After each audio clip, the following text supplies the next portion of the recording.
नमस्कार दोस्तों।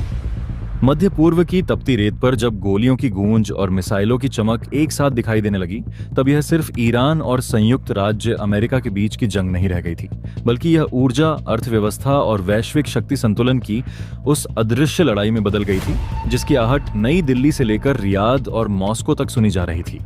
युद्ध की लपटें जैसे ही खाड़ी क्षेत्र की ओर बढ़ीं, दुनिया की सबसे संवेदनशील समुद्री जीवन रेखा हॉर्मुज की खाड़ी पर तनाव की परतें जमने लगीं। यही वह संकीर्ण जलमार्ग है जहां से दुनिया के एक बड़े हिस्से का कच्चा तेल गुजरता है और जहां किसी भी सैन्य गतिविधि का अर्थ है तेल टैंकरों की कतारों में भय, बीमा प्रीमियम में उछाल और अंतर्राष्ट्रीय बाजार में कीमतों का विस्फोट। भारत, जो अपनी ऊर्जा जरूरतों का बड़ा हिस्सा आयात पर निर्भर करता है, अचानक खुद को उस अनिश्चितता के बीच खड़ा पाता है जहां हर खबर, हर बयान और हर धमकी सीधे उसके आर्थिक भविष्य को प्रभावित कर सकती है। अमेरिकी प्रतिबंधों के बाद जब भारत ने रणनीतिक रूप से सऊदी अरब से तेल आयात बढ़ाया था, तब यह कदम स्थिरता की ओर एक सुरक्षित पुल जैसा लगा था। रियाद ने भी उत्पादन बढ़ाकर नई दिल्ली को भरोसा दिलाया था कि ऊर्जा आपूर्ति में कोई कमी नहीं आने दी जाएगी। लेकिन युद्ध के बदलते समीकरणों ने सऊदी अरब की स्थिति को भी नाजुक बना दिया है। खाड़ी क्षेत्र में सुरक्षा जोखिम बढ़ने से टैंकरों की आवाजाही पर खतरा मंडरा रहा है और अगर हॉर्मुज की खाड़ी आंशिक रूप से भी अवरुद्ध होती है तो सऊदी का निर्यात बुरी तरह प्रभावित हो सकता है। रियाद के लिए यह सिर्फ आर्थिक चुनौती नहीं, बल्कि प्रतिष्ठा और क्षेत्रीय प्रभाव का भी प्रश्न है। तेल की हर खेप अब केवल व्यापार नहीं, बल्कि एक राजनीतिक संदेश बन चुकी है। भारत के नीति निर्माताओं के सामने सवाल यह है कि क्या वे सऊदी पर भरोसा बनाए रखें या फिर एक बार फिर उस दिशा में देखें जहां से पिछले कुछ वर्षों में रियायती दरों पर तेल की धार बहती रही। रूस। यूक्रेन युद्ध के बाद जब पश्चिमी देशों ने मॉस्को पर कड़े प्रतिबंध लगाए, तब रूस ने एशियाई बाजारों की ओर रुख किया और भारत ने अवसर को भांपते हुए रूसी तेल की खरीद बढ़ा दी। इस फैसले ने भारत को वैश्विक आलोचना के बीच भी आर्थिक राहत दी, क्योंकि सस्ता रूसी कच्चा तेल भारतीय रिफाइनरियों के लिए वरदान साबित हुआ। अब जब खाड़ी क्षेत्र अस्थिर है, मॉस्को फिर से एक संभावित सहारा बनकर उभर रहा है। लेकिन यह राह भी आसान नहीं है, क्योंकि अमेरिकी दबाव और संभावित सेकेंडरी प्रतिबंधों की तलवार अभी भी लटकी हुई है। नई दिल्ली की रणनीतिक सोच में यह गणित केवल कीमतों का नहीं, बल्कि भू राजनीतिक संतुलन का भी है। एक ओर अमेरिका के साथ बढ़ती सामरिक साझेदारी है, इंडो पैसिफिक में सहयोग है, रक्षा सौदे हैं। दूसरी ओर रूस के साथ दशकों पुराना रक्षा और ऊर्जा संबंध है, जो कठिन समय में अक्सर काम आया है। अगर भारत रूसी तेल आयात बढ़ाता है तो यह वॉशिंगटन के लिए असहज संकेत हो सकता है, लेकिन अगर वह खाड़ी संकट के बीच पर्याप्त तेल सुनिश्चित नहीं कर पाता तो घरेलू बाजार में महंगाई और राजनीतिक दबाव बढ़ सकता है। यही वह द्वंद्व है जो इस पूरे घटनाक्रम को सस्पेंस से भर देता है।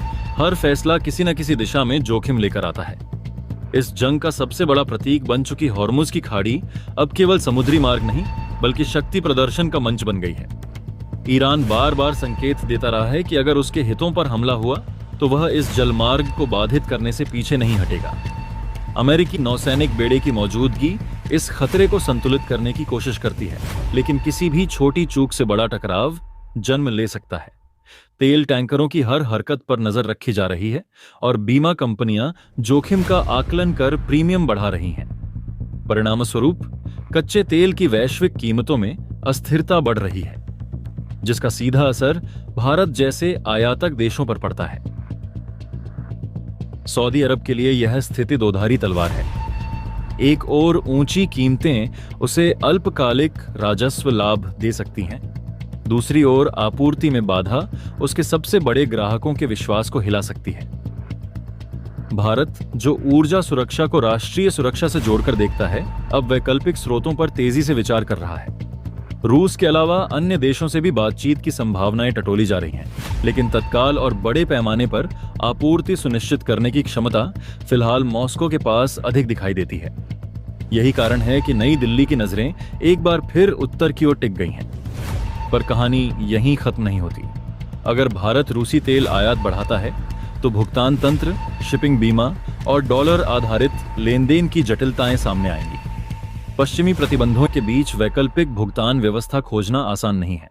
इसके बावजूद भारत पहले भी स्थानीय मुद्रा और वैकल्पिक बैंकिंग चैनलों के माध्यम से व्यापार के रास्ते तलाश चुका है।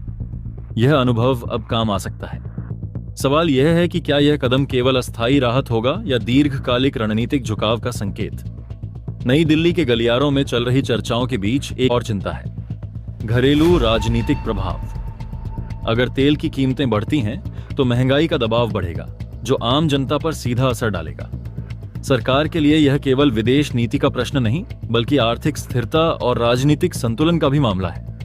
ऐसे में रूस से सस्ता तेल आयात बढ़ाना एक व्यावहारिक समाधान लग सकता है, भले ही इसके साथ कूटनीतिक जटिलताएं जुड़ी हों। ईरान अमेरिका टकराव ने वैश्विक ऊर्जा मानचित्र को एक बार फिर अनिश्चितता की धुंध में ढक दिया है।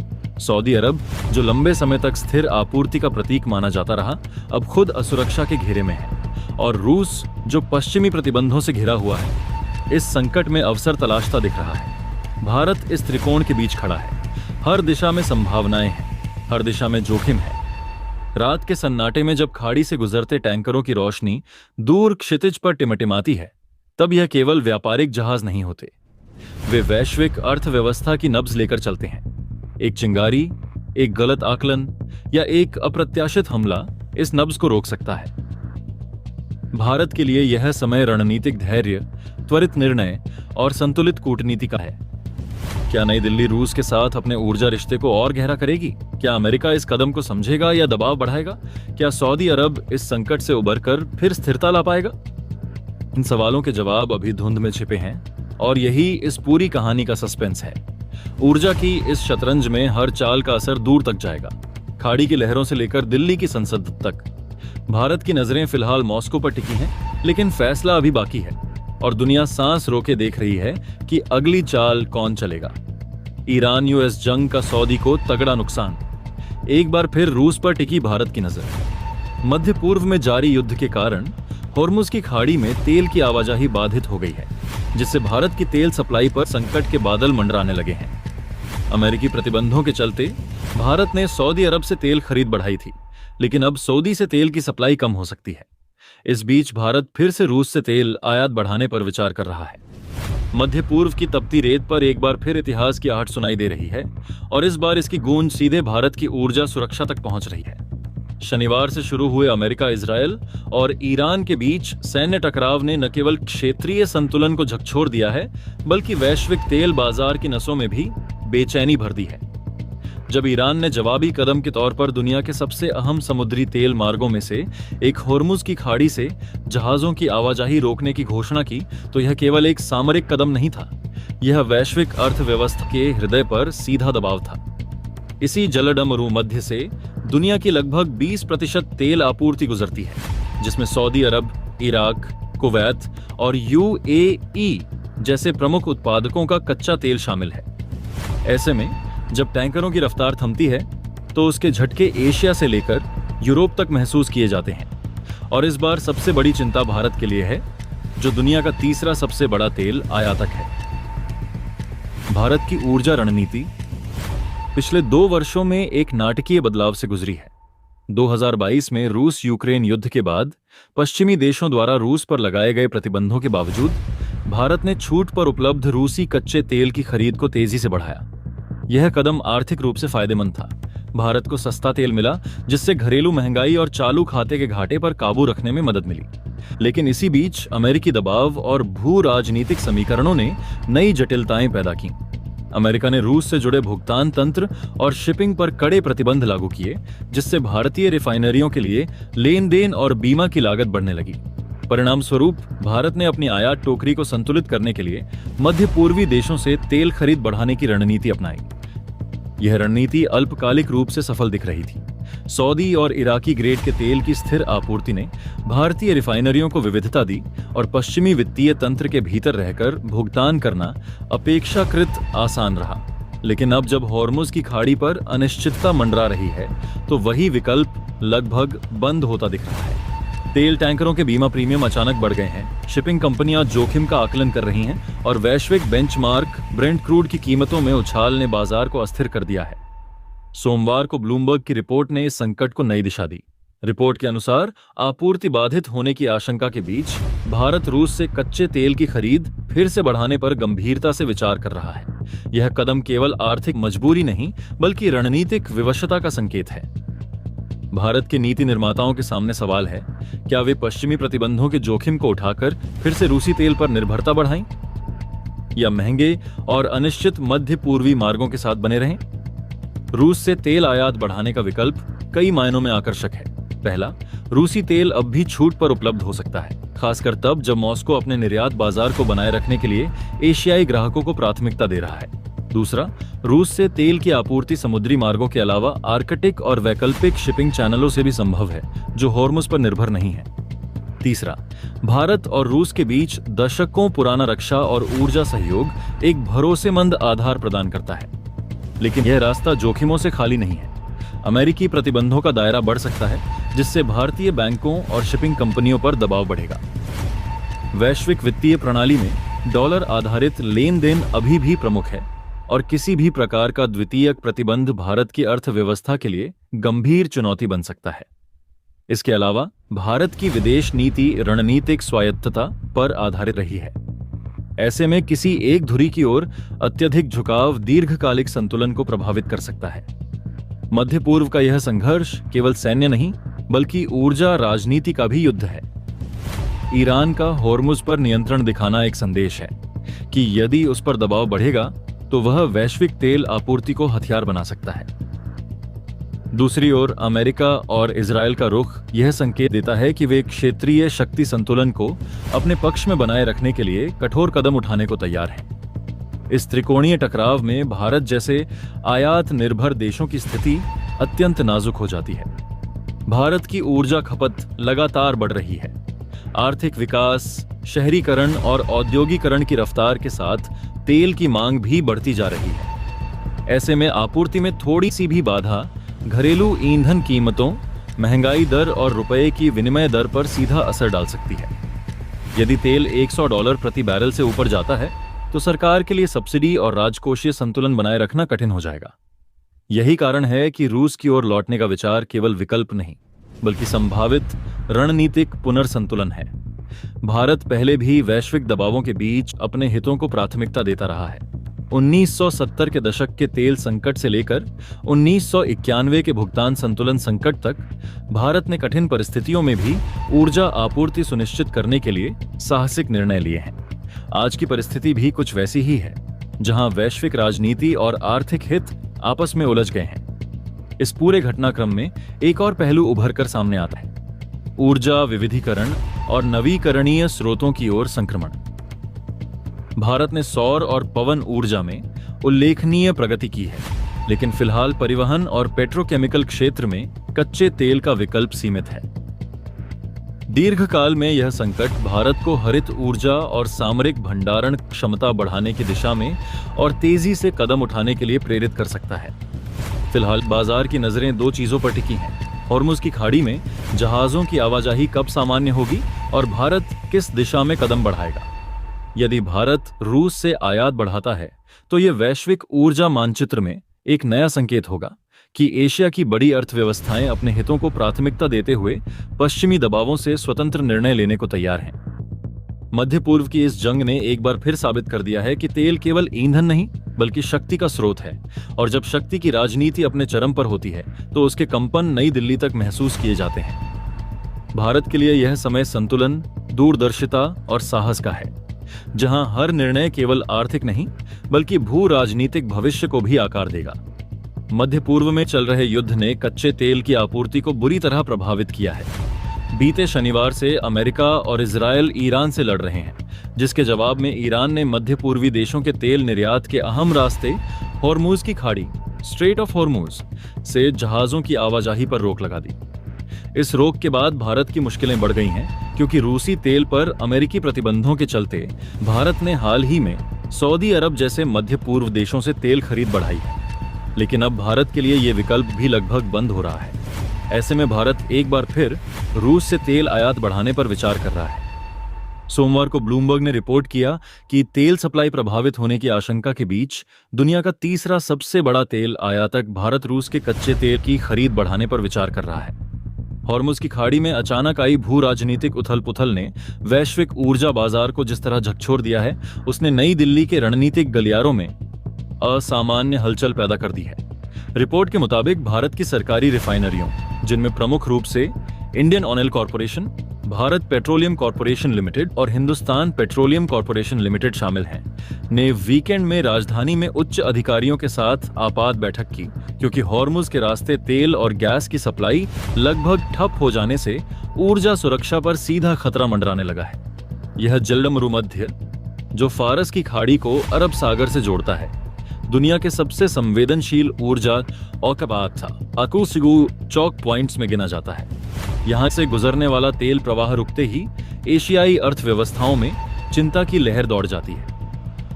भारत, जो अपनी जरूरत का लगभग 85% कच्चा तेल आयात करता है, के लिए यह संकट केवल वाणिज्यिक नहीं बल्कि रणनीतिक है, क्योंकि ईंधन आपूर्ति में बाधा सीधे महंगाई, चालू खाते के घाटे और रुपये की स्थिरता पर असर डालती है। बैठक में चर्चा का केंद्रीय बिंदु यह रहा कि यदि खाड़ी मार्ग लंबी अवधि तक बाधित रहता है तो तत्काल वैकल्पिक स्रोत कैसे सक्रिय किए जाएं। इसी संदर्भ में समुद्री क्षेत्र के पास एशियाई जल क्षेत्र में लंगर डाले टैंकरों पर मौजूद लगभग 95 लाख बैरल रूसी तेल को खरीदने का विकल्प गंभीरता से तौला जा रहा है। यह मात्रा भले ही भारत की कुल खपत की तुलना में सीमित लगे, परंतु संकट की घड़ी में कुछ सप्ताह का अतिरिक्त बफर भी बाजार को स्थिर संकेत देता है। फरवरी 2026 से पहले तक रूस भारत का शीर्ष तेल आपूर्तिकर्ता था। यूक्रेन युद्ध के बाद पश्चिमी प्रतिबंधों के चलते जब रूसी तेल भारी डिस्काउंट पर उपलब्ध हुआ, तो भारतीय रिफाइनरियों ने अवसर का लाभ उठाया और आयात में उल्लेखनीय वृद्धि की। किंतु अमेरिकी दबाव और द्वितीयक प्रतिबंधों की आशंकाओं ने संतुलन बदल दिया। वॉशिंगटन की ओर से संकेत मिले कि यदि रूस से अत्यधिक खरीद जारी रही तो वित्तीय लेन देन, बीमा और शिपिंग सेवाओं पर असर पड़ सकता है। परिणाम स्वरूप भारत को अपनी खरीद में कटौती करनी पड़ी और सऊदी अरेबिया पुनः शीर्ष आपूर्तिकर्ता के रूप में उभरा। सऊदी अरब के साथ दीर्घकालिक अनुबंध और स्थिर आपूर्ति व्यवस्था ने अल्पकालिक राहत दी, लेकिन हॉर्मुज में अवरोध ने इस भरोसे को भी अस्थिर कर दिया है, क्योंकि सऊदी निर्यात का बड़ा हिस्सा भी इसी मार्ग से गुजरता है। ऊर्जा सुरक्षा के इस जटिल समीकरण में रूस एक बार फिर निर्णायक विकल्प के रूप में सामने आ रहा है। एशियाई जल क्षेत्र में मौजूद रूसी कार्गो को खरीदने का अर्थ ये होगा कि भारत बिना लंबी शिपिंग देरी के तुरंत आपूर्ति सुनिश्चित कर सकेगा। साथ ही यदि यह खरीद मौजूदा छूट दरों पर होती है तो आयात बिल पर सकारात्मक असर पड़ेगा। किंतु यह निर्णय केवल आर्थिक नहीं है, इसमें कूटनीतिक संतुलन की कसौटी भी शामिल है। भारत को एक ओर अमेरिका और यूरोपीय साझेदारों के साथ अपने रणनीतिक संबंधों को ध्यान में रखना है, तो दूसरी ओर रूस के साथ दशकों पुराने रक्षा और ऊर्जा सहयोग को भी संतुलित रखना है। यही कारण है कि बैठक में केवल वाणिज्य मंत्रालय या पेट्रोलियम मंत्रालय ही नहीं, बल्कि विदेश नीति से जुड़े वरिष्ठ अधिकारी भी मौजूद बताए जाते हैं। यदि हॉर्मुज का संकट लंबा खिंचता है तो भारत को सामरिक भंडार, स्ट्रेटेजिक पेट्रोलियम रिजर्व्स का उपयोग भी बढ़ाना पड़ सकता है। विशाखापत्तनम, मंगलुरु और पाडुर में स्थित भंडारण सुविधाएं सीमित अवधि तक झटका सह सकती हैं, परंतु निरंतर अवरोध की स्थिति में वैकल्पिक समुद्री मार्गों, अफ्रीकी स्रोतों और अमेरिकी शैल आपूर्ति पर भी विचार करना होगा। हालांकि अमेरिका से आयातित कच्चा तेल अपेक्षाकृत महंगा पड़ सकता है और लंबी दूरी के कारण फ्रेट लागत भी बढ़ेगी।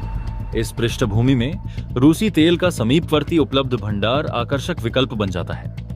बाजार संकेत दे रहे हैं कि अनिश्चितता के कारण वैश्विक कीमतों में तेजी की संभावना है।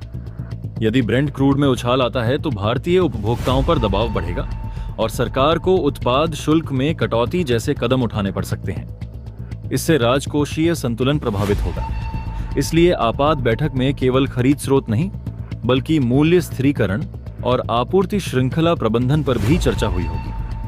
विशेषज्ञों का मानना है कि भारत दीर्घकाल में बहुध्रुवीय आपूर्ति रणनीति अपनाने की ओर बढ़ रहा है, जहां मध्य पूर्व, रूस, अमेरिका और अफ्रीका सभी से संतुलित आयात हो, ताकि किसी एक भू राजनीतिक झटके से पूरी व्यवस्था न डगमगाए।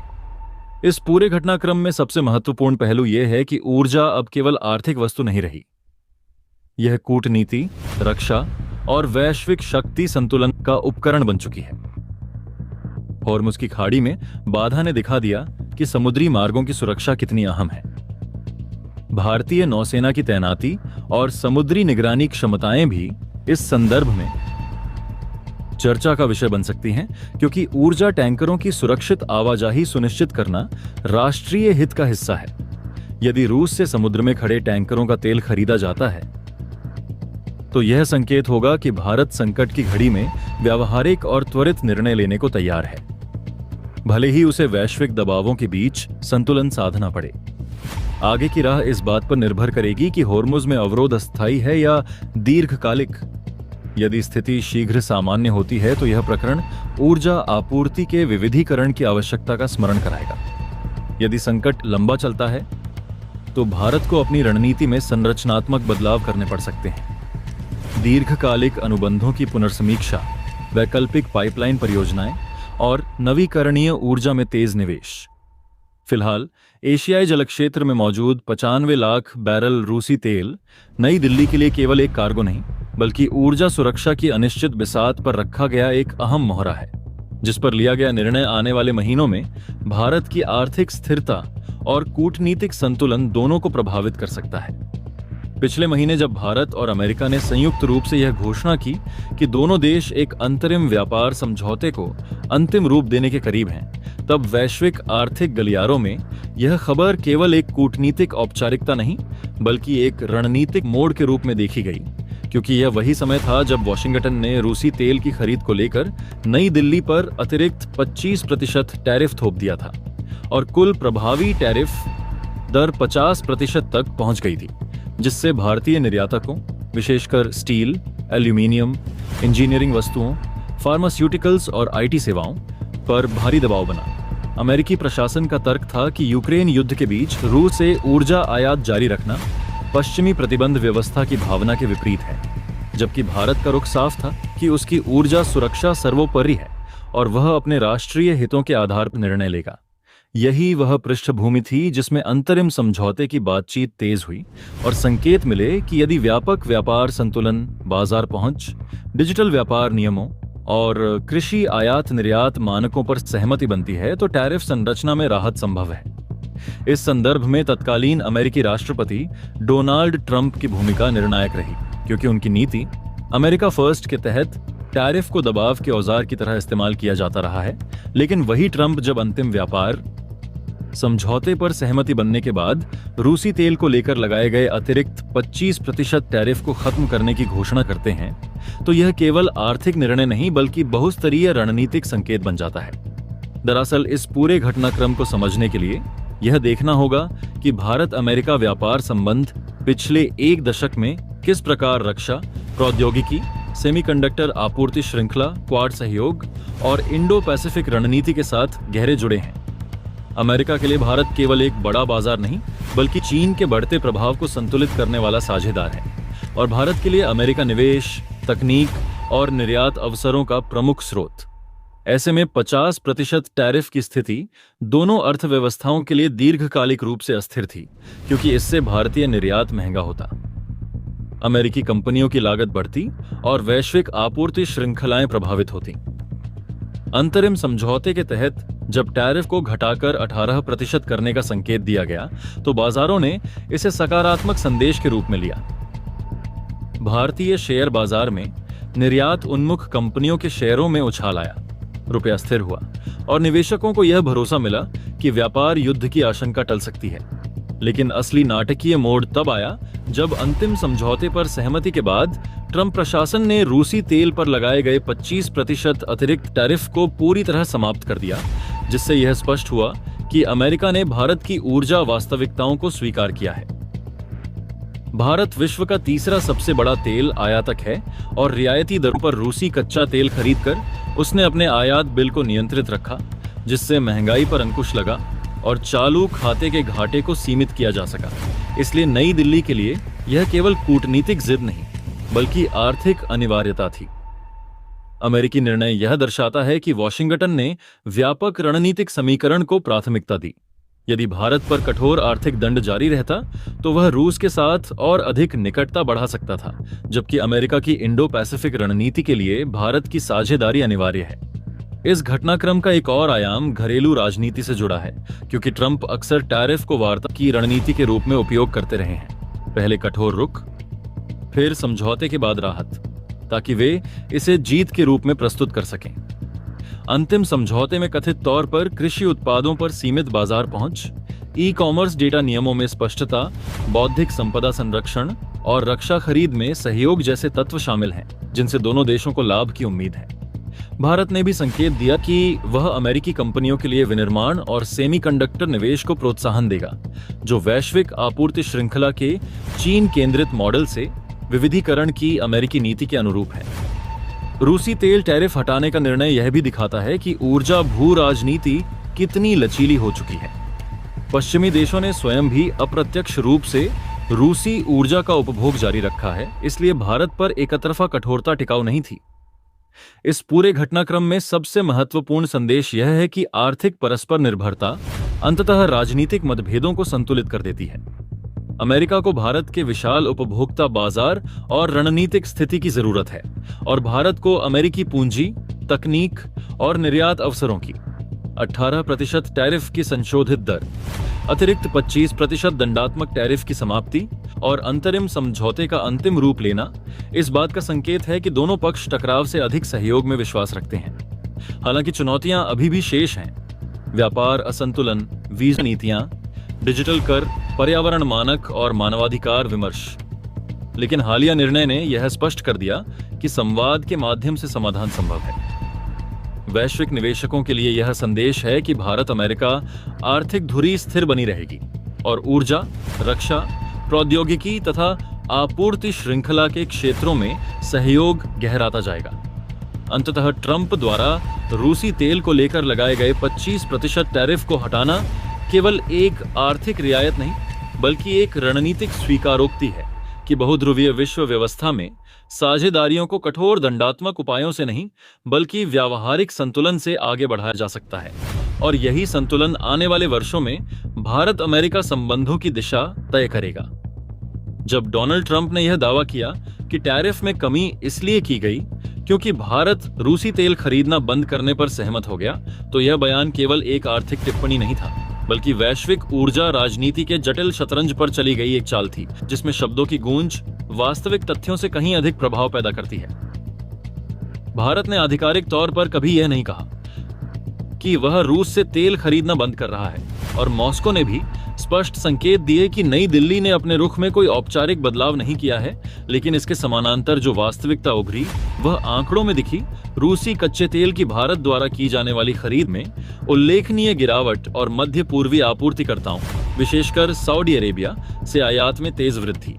फरवरी के महीने में जब सऊदी अरब भारत का शीर्ष तेल आपूर्तिकर्ता बनकर उभरा, तो यह केवल व्यापारिक आंकड़ों का उतार चढ़ाव नहीं था, बल्कि उस व्यापक रणनीतिक संतुलन का हिस्सा था जिसे भारत अमेरिका, रूस और पश्चिम एशिया के बीच साधने की कोशिश कर रहा है।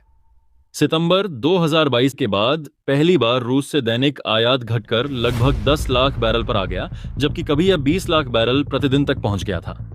यह गिरावट ऐसे समय में हुई जब अमेरिका और यूरोप रूस पर प्रतिबंधों का दबाव बनाए हुए हैं और ऊर्जा बाजारों में अतिदार में अस्थिरता बनी हुई है।